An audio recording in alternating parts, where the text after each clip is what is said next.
I am reading Ken Cary's book entitled Return of the Bird Tribe, and this is the introduction. With the acquisition of language, a vast range of perception is disregarded. A child soon comes to believe that if there is no word for something, it does not exist. Sensory input that is not reinforced is de-emphasized until eventually the child accepts the cultural viewpoint with all of its biases and underlying assumptions. In the process, something valuable is lost. The benefits of language are obvious. Without it, each new generation would repeat the mistakes and forego the learning of the past.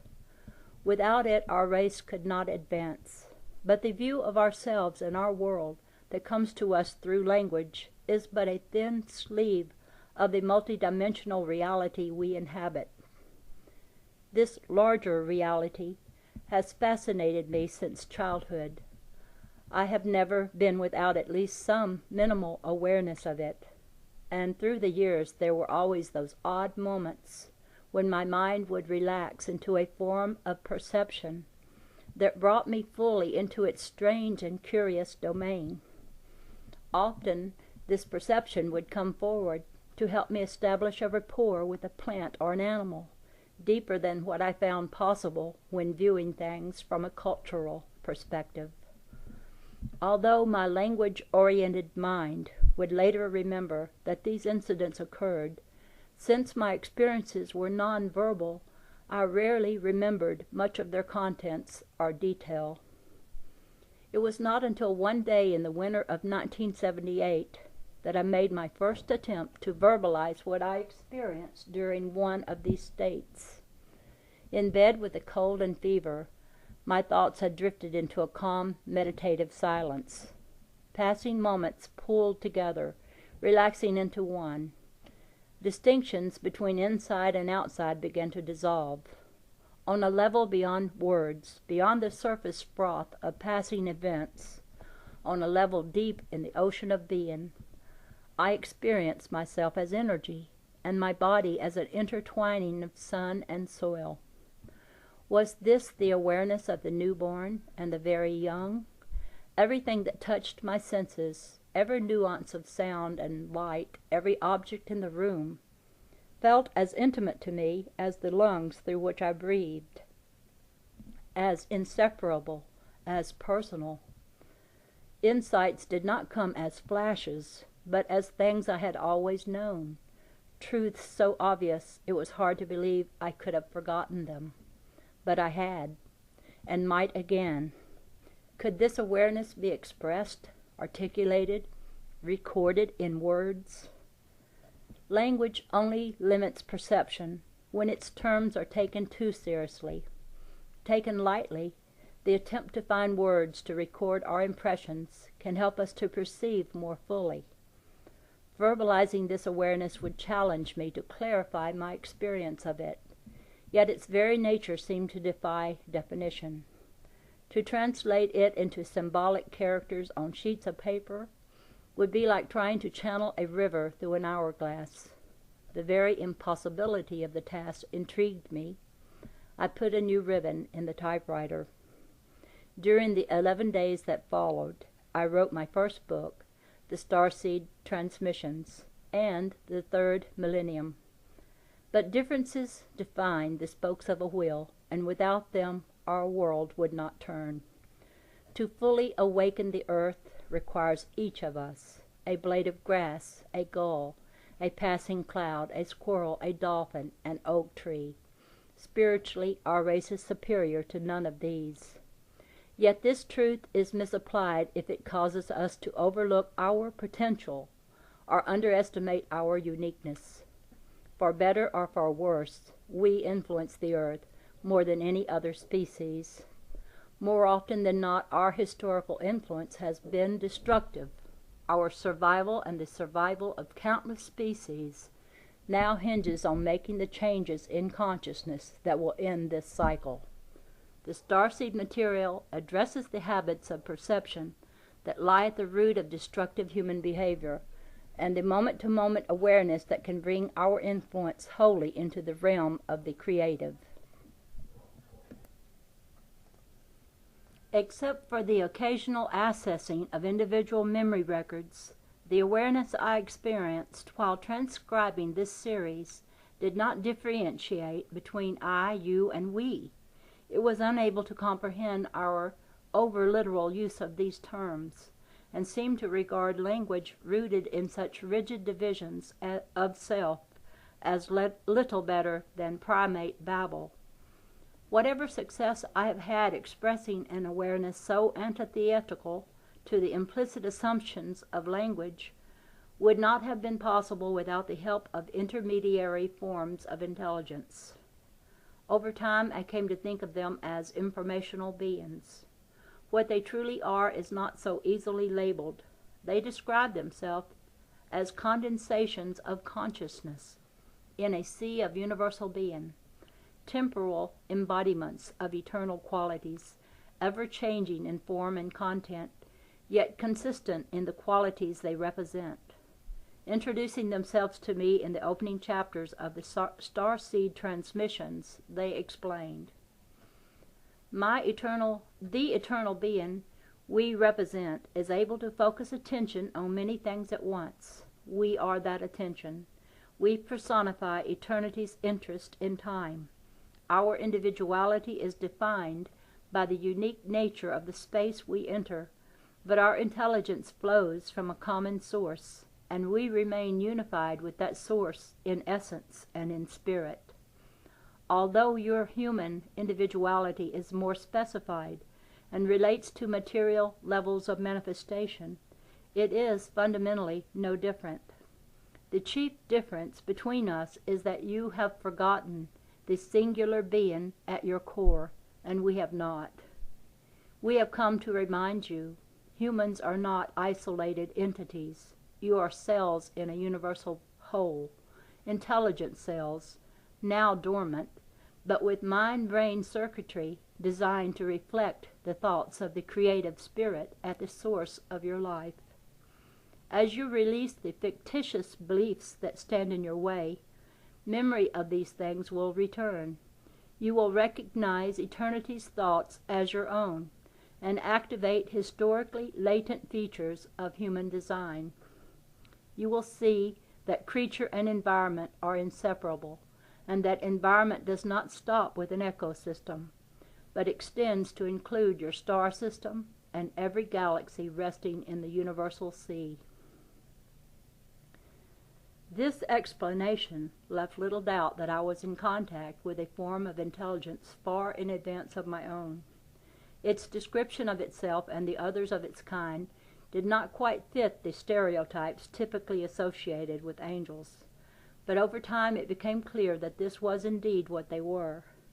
As their primary spheres of influence are not of this earth, it is equally valid to describe them as forms of extraterrestrial intelligence.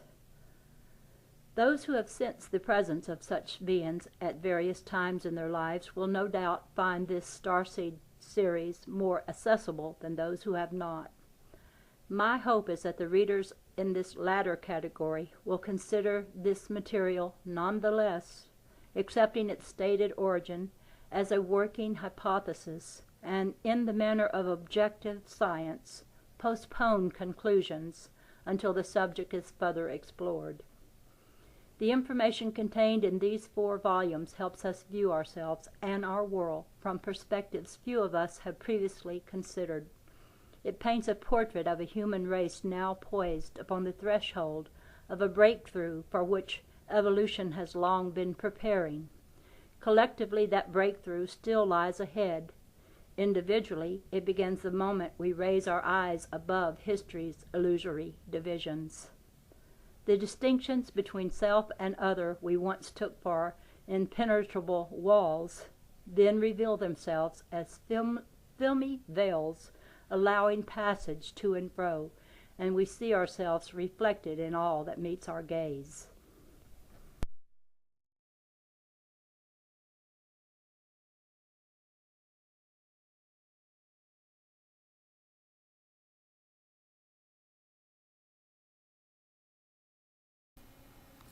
This blue and white sphere, floating so alive through space, is, after all, an intensely intimate place. Its rhythms pulse within our bodies, our gardens, our seasons. As our minds and hearts also attune, our vision clears, we see the world anew. Plants arrange molecules in patterns inspired by the light of our nearest star. Oceans rise to greet the moon. A biosphere plays with endless variations, mingling earth and sun, time and eternity, balancing matter and spirit in uncountable lives. Evolution moves toward balance in consciousness as well as in form. Nature is a vast network of interwoven intelligence. These starseed volumes address our inborn, though historically latent, ability to assess it. They represent an early translation of the thought circulating in a unified field of awareness that has long been bubbling up through the Earth's biology. They provide a glimpse of our possible human future and hint at the choices that may lead us there. Above all, they celebrate the extraordinary nature of much we have taken for granted, the heavens in our wildflowers and the universes in each grain of sand. Introduction. Although communication with discarnate beings is not widely practiced in the industrial nations, such communication has played a central role in virtually all recorded human development. Since earliest times, people have sought input and guidance from those on the other side. In ancient Greece and China, the oracles were consulted with regularity. Their advice was a common feature of daily life. From the Bering Strait of Tierra del Fuego, Native American tribes honored and revered the spirits of unseen ones. Both the Old and New Testaments contain passages dictated by beings without physical form. Human history, recent and ancient, provides countless instances of pets, saints, mystics, even statesmen and scientists who have experienced significant encounters with metaphysical beings of one sort or another. Today, with increasing regularity, channeled messages from spirit beings are filtering into the media of the new information society, appearing in new movies, books, articles, videos, television, documentaries, and interviews. And the explosion of interest in channeling shows no sign of abating in the near future. While in general I see this new wave of metaphysical input as a positive development, discernment of the value or accuracy of any particular source remains vitally important. One should never allow outside input, physical or metaphysical, to replace one's own better judgment or assume that such input has any more validity than one's own first-hand experience. Genuine spirit information helps to broaden and deepen one's experience of this miraculous and largely unexplored universe. It never asks that one's own experience be put aside in favor of another's belief or ideology. My own ability to assess spirit world information did not develop until toward the end of a 7-year period during which my family and I lived in close proximity to the earth, tending an orchard, milking a cow, growing and preserving most of our own food, and providing for as many of our needs as during those 7 years, which we humorously refer to as our media fast, we lived without television, radio, newspapers, or magazines. The news we received came from the earth, from the gentle passage of our seasons, and from the people around us. We had no electricity or plumbing. We hauled our water from a nearby spring, used kerosene lamps, cut firewood to supply our heating and cooking needs, and in general turned toward the rich fabric of our remote, rural environment to find a deeper understanding of ourselves and the natural world in which we lived. Though such a period of outward simplicity is certainly no prerequisite for developing spirit world sensitivity, those 7 years from 1973 through 1979 were, for me, a great help in learning to distinguish among the many types of channeling that can occur. I found that in the de-emphasis of outer media, inner media would come more and more frequently to my attention. I was both intrigued and fascinated. I used my leisure to examine it. In time, I came to think of my human body as a sort of biological radio that could be adjusted to receive different informational frequencies. I found that there were certain frequencies where insight of a profound and practical nature existed. insight that could assist me in becoming a more loving and compassionate human being, insight that could greatly enrich the quality of my relationships with my family, with the earth, and with the society around me. I also noted lower frequencies that did no more than crackle with the static of collective human thought. There, early on, I encountered entities who quickly demonstrated a fact worth emphasizing at this time, when so many are becoming interested in channeling. There is nothing inherent in being discarnate that in an